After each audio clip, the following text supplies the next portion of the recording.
Welcome here at Ethan Chats. My name is Ethan Berry, and today our guest is Steve Singleton. He is the Chief Investment Officer of SPI Strategies, and he's also the Executive Vice President Director of Equities at Blaylock Vann LLC. How you doing, Steve? Doing well, doing well. Glad to be here. Thanks Thank for you. coming. I know you're a busy man, and time is money. It was my pleasure. My pleasure. Appreciate it. I'd like to just start off and just, find out a little bit about yourself. How did you get into investment banking? Well, I think for me it was, I got here through a combination of math and economics and finance. Back in college, I was a math major and an economics major down at Claremont in Southern California. Okay. And so when I came out, I was looking for an opportunity to have the ability to use both of those disciplines in the same profession, and the financial markets was the perfect place for that. Absolutely. That's where all the money is, right? Well, there certainly is a considerable amount of money in the global financial markets, no doubt about it. The thing that's interesting to me, when we've had many conversations, but one of the conversations that we've had really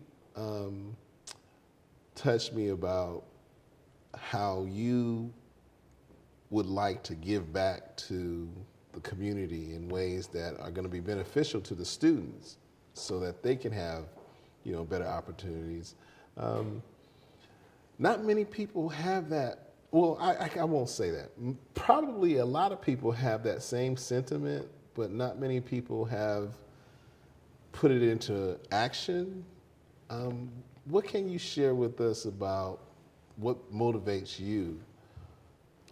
Well, I think, from my perspective, coming through school and coming through, I grew up in Oakland. I went to Oakland Public Schools. I went to Oakland Public High School. I had friends of all walks, but particularly had a number of friends that are African American. And the thing that is that everybody has capabilities. Everybody is competitively oriented in our society, but not everybody has access, for whatever reasons, to the same types of tools and industry, that I've had over, my long career.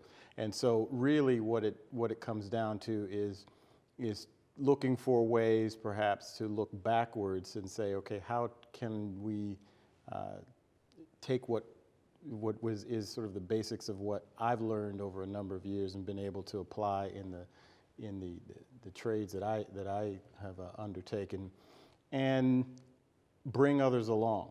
Just if nothing else, to just show them what it is so that they can understand it and see what it is. Yeah. Exposure. I mean, that's one of the conversations we had. I mean, because a lot of times kids don't know why they need to learn certain things in school.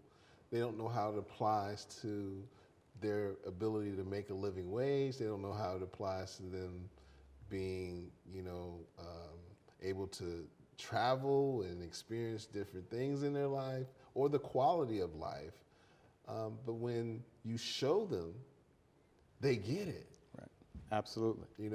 One of the programs that we're working on now is we're trying to have kids from middle school through high school actually be at a company and be, mentored by a worker at the company on every aspect of that worker's job, whether they work in HR, customer service, sales, marketing, engineering.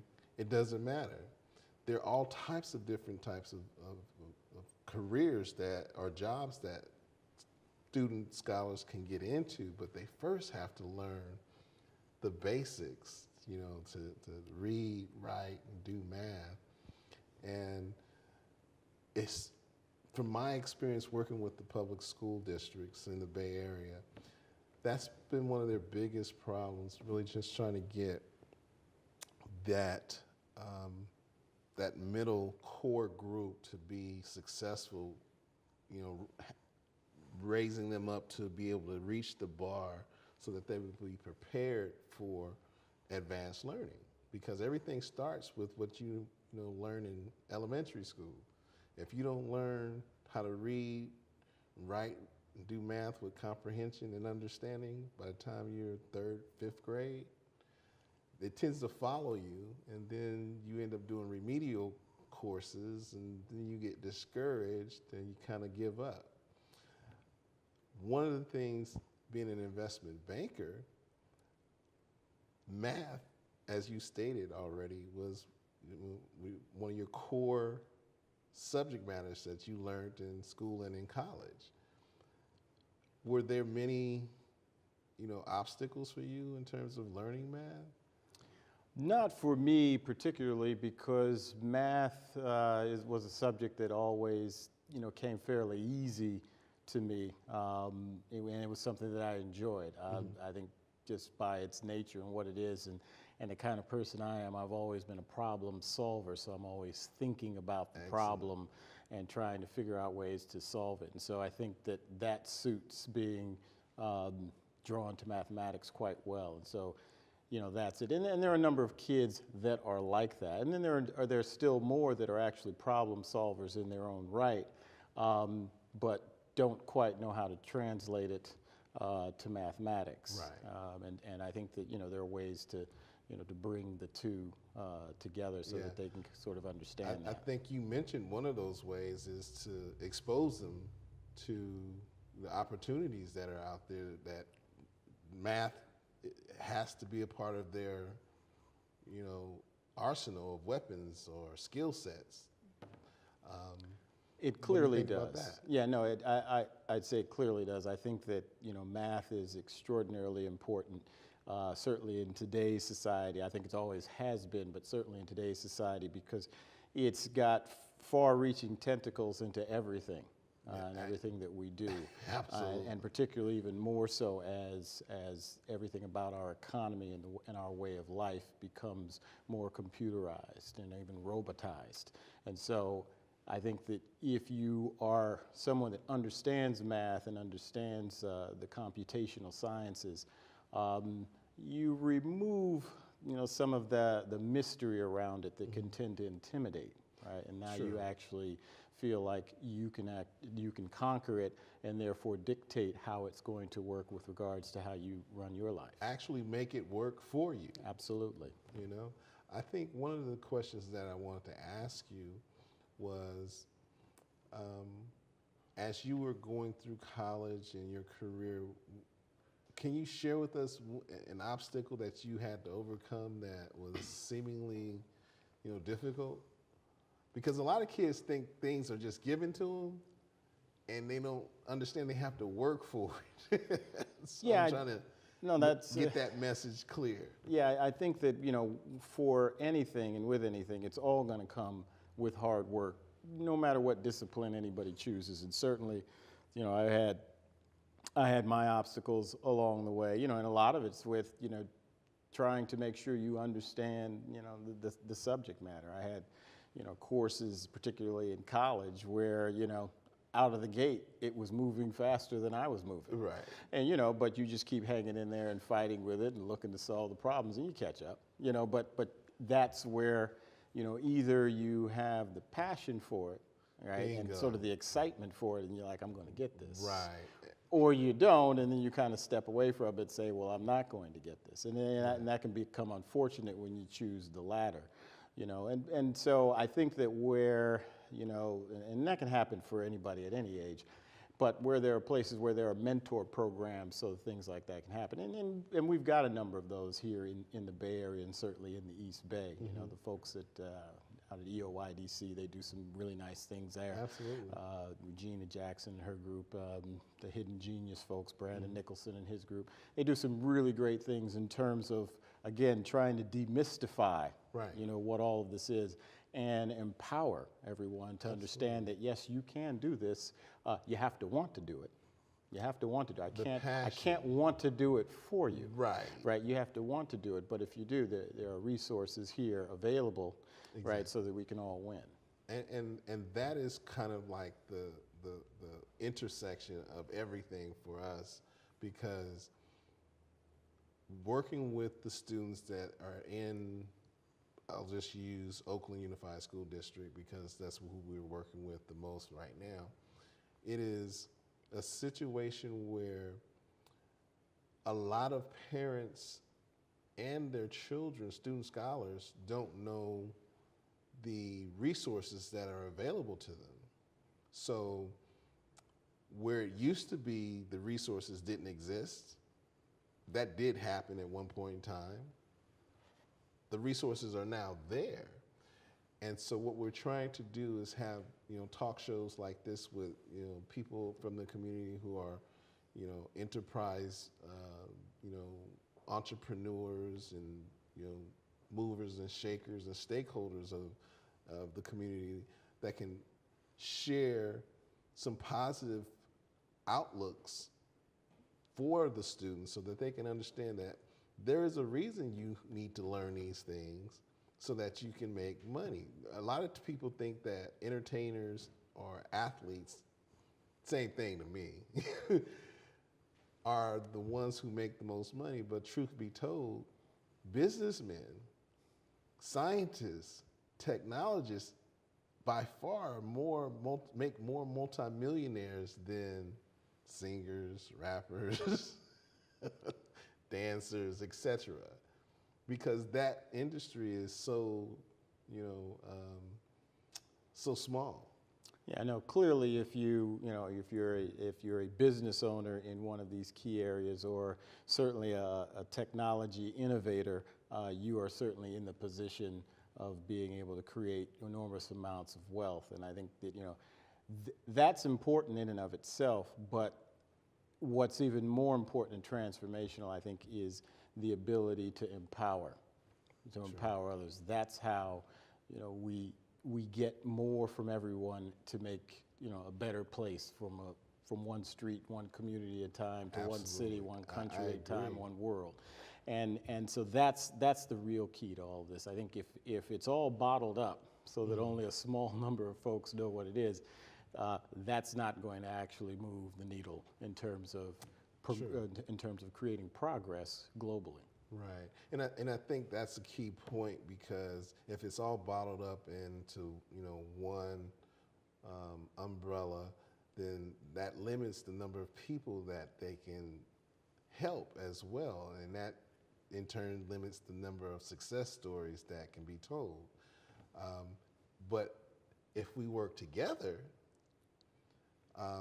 like our organization is collaborating with Merritt College so that we can help kids matriculate into college, whether they go to a 4-year college or a 2-year college, it doesn't matter so much as to where they go, but that they go and that they are successful in completing that college.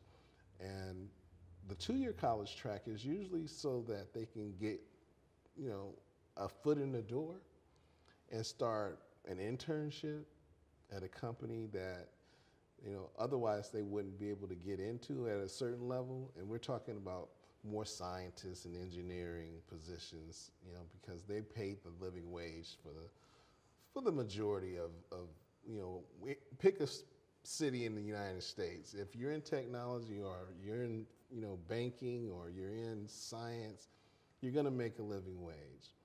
And it's that type of mentoring that, takes them from their, high school through their college directly into their career by giving them an internship that we're trying to address.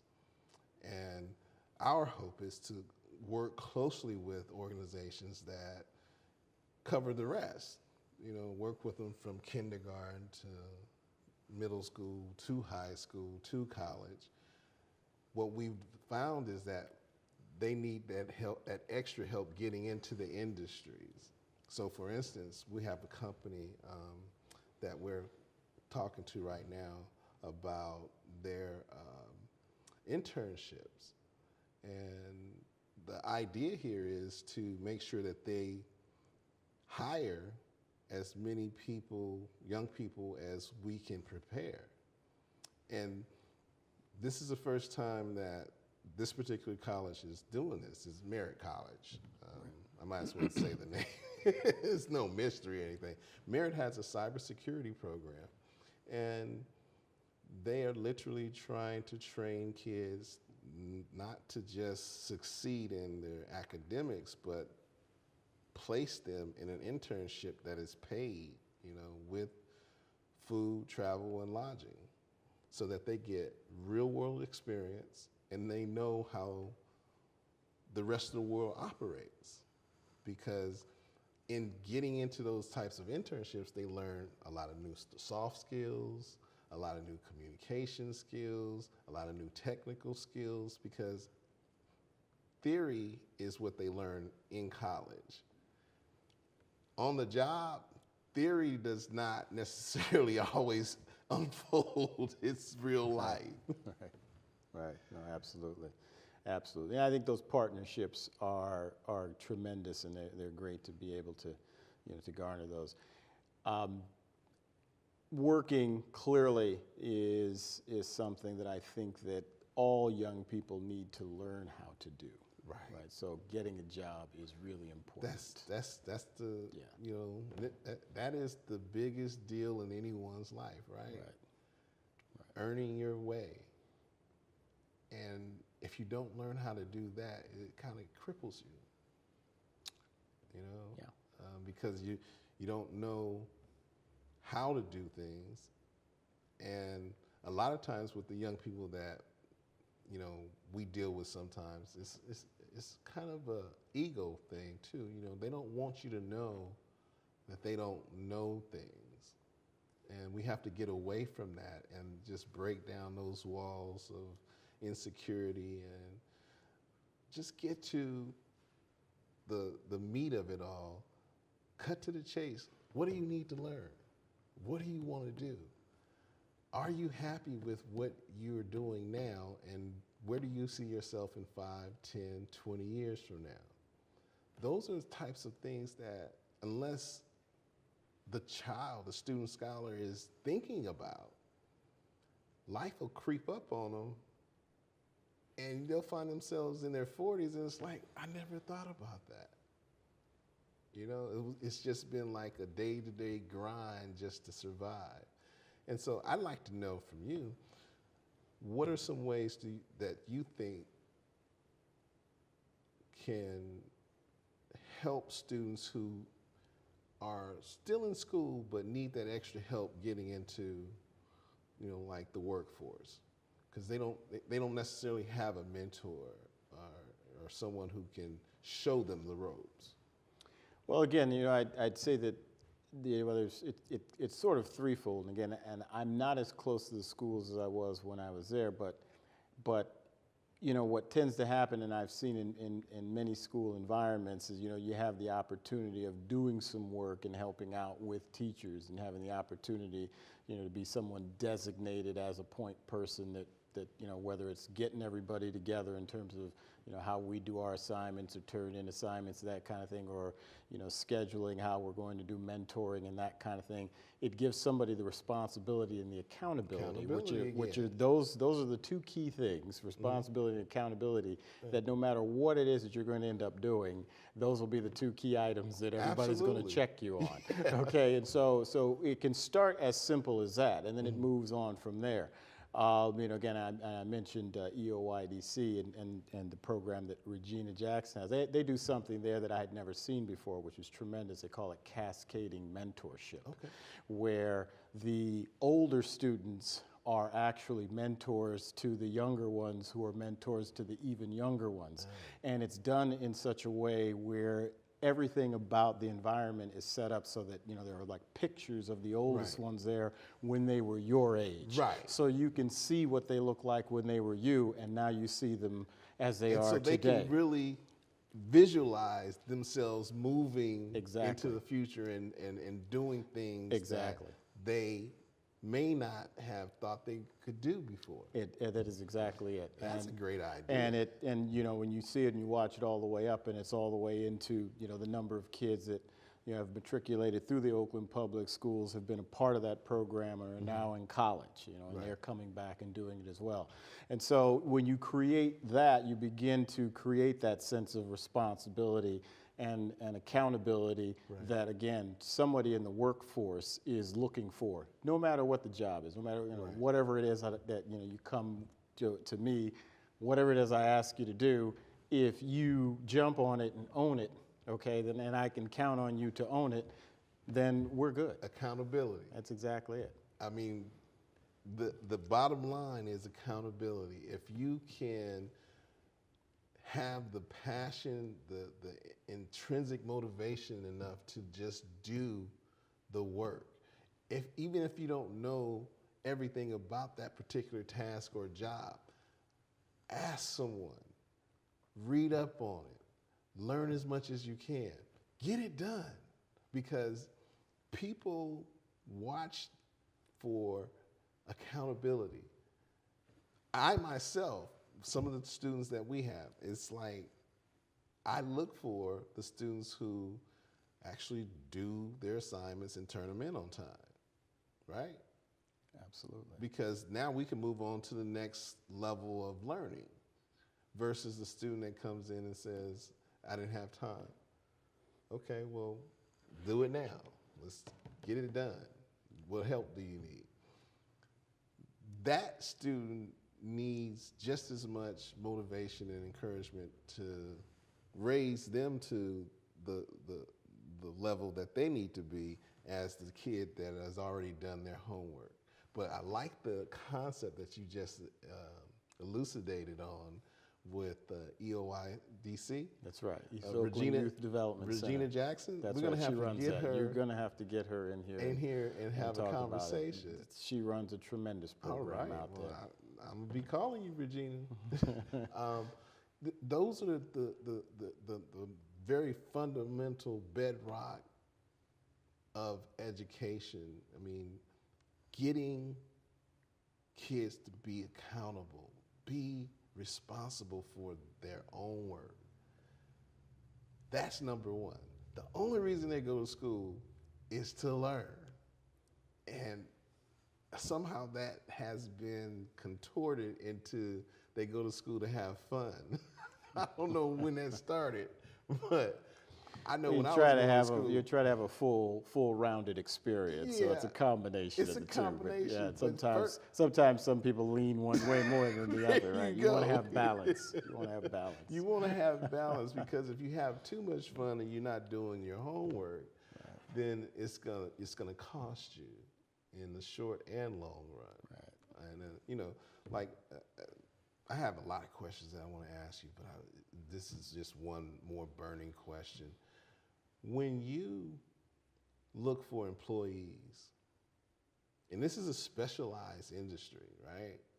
But when you look for employees, what character traits do you look for in them aside from their, education background? Passion. Passion. Much of what we do really is around discovery, right? We're researchers on the side of asset management and the side of research for the broker-dealer. So, I'm looking for somebody who's willing to undertake that challenge, and it's not for the faint of heart because, the answers aren't sitting there on a sheet on the door. No. You're going to have to dig for them. You're going to get sent on, wild goose chases, if you will, mathematically and otherwise. And so the only way you really can be successful is to have the passion for it, right? To be excited at the challenge and the opportunity of solving problems. Without that, I always tell them, you can stack up as many degrees and certifications as you want. I probably would take a pass on you because I don't think you'd be any good at this. So that's the idea. I've had many mentors in my life. I've lived a pretty decent life. I've worked for a few startup companies, and having to wear many hats and be accountable for things, it just comes natural for me. And I think this is why the approach that we're taking is, end to end instead of just, like from cradle to high school or from high school to college or from college to career. I think what we recognize is the need to inculcate kids with positivity, find out what makes them happy, expose them to the things that can allow them to continue in that happiness, and then watch them grow. Continue to nurture them and believe in them. Even when they don't believe in themselves. And I think that's a kind of a, like you said, a balancing act. Because kids want to have fun and you want them to have fun, but you're looking out for their best interests as well. And so you want to make sure that they have that discipline, that passion to make sure that they get their work done before they have fun. And then that way they can continue to have fun. And there's an old saying that is, work hard, play hard, right? That's it. that's the life we want to live. That's it. And ideally, as time goes on, the fun and the work will come together. And when that happens, it's not working. You're not anymore. even working. That's right. Even working That's anymore. exactly it.